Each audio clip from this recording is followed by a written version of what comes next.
Good afternoon, I'm Ed Pozzuoli, CEO of Tripp Scott, and with us today we're very honored to have Debbie Banks-Snyder and her dad, Walter Banks, mainstays of our community for a very long time and the owner-operators of Lago Mar. Welcome. Thank you. Delighted to be here. Honored.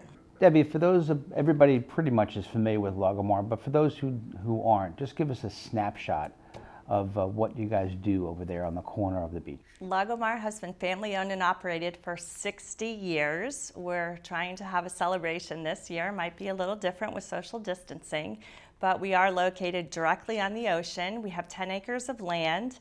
We have the pools, the volleyball, the basketball, all of those things. What makes us a little unusual is we have a beach club. So to be on property, you must be a resort guest or a beach club member, strictly enforced. Even the dining and spa are just reserved for those two groups of people, so it makes it very private and will hopefully help us through this pandemic to give people more space. It is a jewel among jewels, isn't it? It is. Well, welcome. Past couple of weeks, let's talk a little bit about the pandemic. It's been tough being Very tough. in the hotel business, in the resort business, in the tourist industry itself. Walter, what's been the impact? Well, I think the biggest impact is you always have a respect and love for your employees. And we do, because we have a lot of them that have been there for years. And we generally run about 220 employees. Now we're down to about 35. Even though we're closed, we're down at 35. But it shows sincerity. We even pay their insurance while they're gone. Usually they participate, and we felt they couldn't even participate, and we pay all their health insurance, and we furloughed them.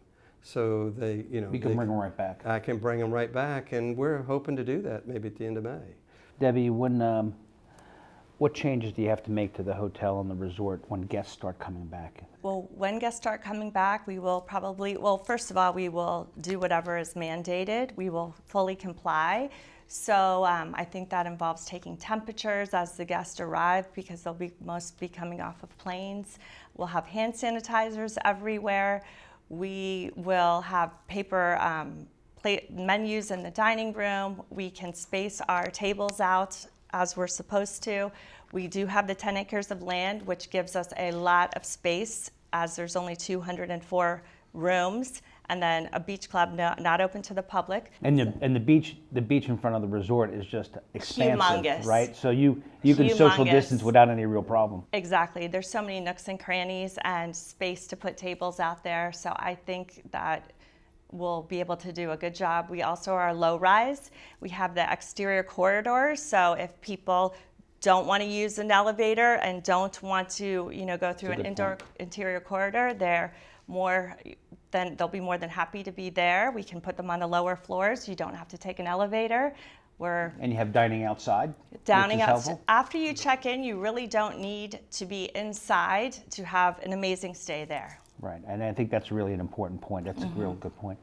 Walter, on some of the other industries that you've seen, kind of associated industries with the hotel business, airlines and vendors and all those people involved, this has got to be a huge impact. Yeah, it is. And although we'll probably depend more on the drive business now than we've ever in the past, and also the stay vacations, there's 6 or 7 million people in this general area. So I'm sure we're going to get a lot of that. And our particular property blends itself well for that, because it's very tropical in nature. But still, we can't survive without the airlines.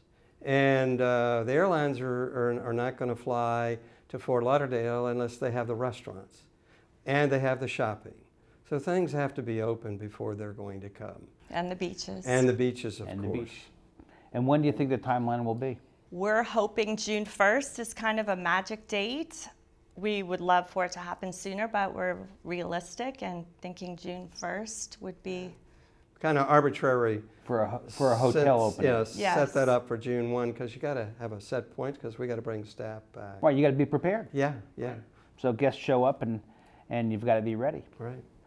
So talk a little bit about the commitment that you've made to some of the staff. I mean, because there's a whole conversation now about whether or not there's been a silver lining a little bit out of this event. The silver lining for me, and also probably for him, is when you have a business that's open 365 days a year, 24 hours a day, it is extremely difficult to get certain things done without offending, bothering somebody. So we use this time to redo our main kitchen. We completely gutted it. We have, I mean, he knows more about this than I, but we're putting in new floors that are beautiful. There's no grouting there. We put new ceilings, stainless steel walls. All the kitchen equipment is relatively a few years old, so it's been cleaned by a professional company. We bought a new dishwasher. When our staff, we're really looking forward to them coming back, the ones that haven't been working, and to walk into this sparkling, sophisticated, shiny kitchen. We're really doing it for them. And also, it'll be nice for the pandemic because it will be brand new, state of the art. Walter, they say this is never going to be the same. How do you anticipate the kind of longer range view on hotels and the general travel business? Well, I think people are going to appreciate the travel more than they've ever appreciated in the past. And we're understanding about that. I mean, we're getting the phone calls, when are you going to open? You know, how are things going? Because we can't stand not being at Lago Mar this year. It's part of our life. Right. And we want to be there. So we recognize relationships. I mean, we didn't know how strong it was. And I'll tell you, it's amazing too, because of the group business is something I think we all have to be concerned about the regulations going forward with big groups and stuff like that. And we're having groups book us now. In fact, we're running into kind of a little log jam first quarter and fourth quarter, you know, trying to fit them in. And these are groups that we've done a lot of business with. And one of the reasons why is they trust us. They know the hotel's going to be clean. You know, they know the staff. They know they're a healthy group that takes care of themselves and has respect for them and respect for themselves. So we've become more compassionate. We recognize the importance of the customer and the staff. I mean, we have gone way out to try not to lose anybody. Well, there's clearly a certain comfort level when you know, have a certain level of trust, they want to like see family, the same right? people. Mm-hmm. When they walk in there, they see the same people that recognize, you know, what their needs are and maybe what vodka drink they enjoy. Absolutely. Okay? Those things are important, and we have that. Last word. I'll give the last word to you. What's the message for those who are looking at Lago Mar and saying, is there going to be, how bright is the future? I think the future is very bright, and I have to say, because of this man and his conservativeness and he always taught us to save for a rainy day, and I really didn't know what that meant.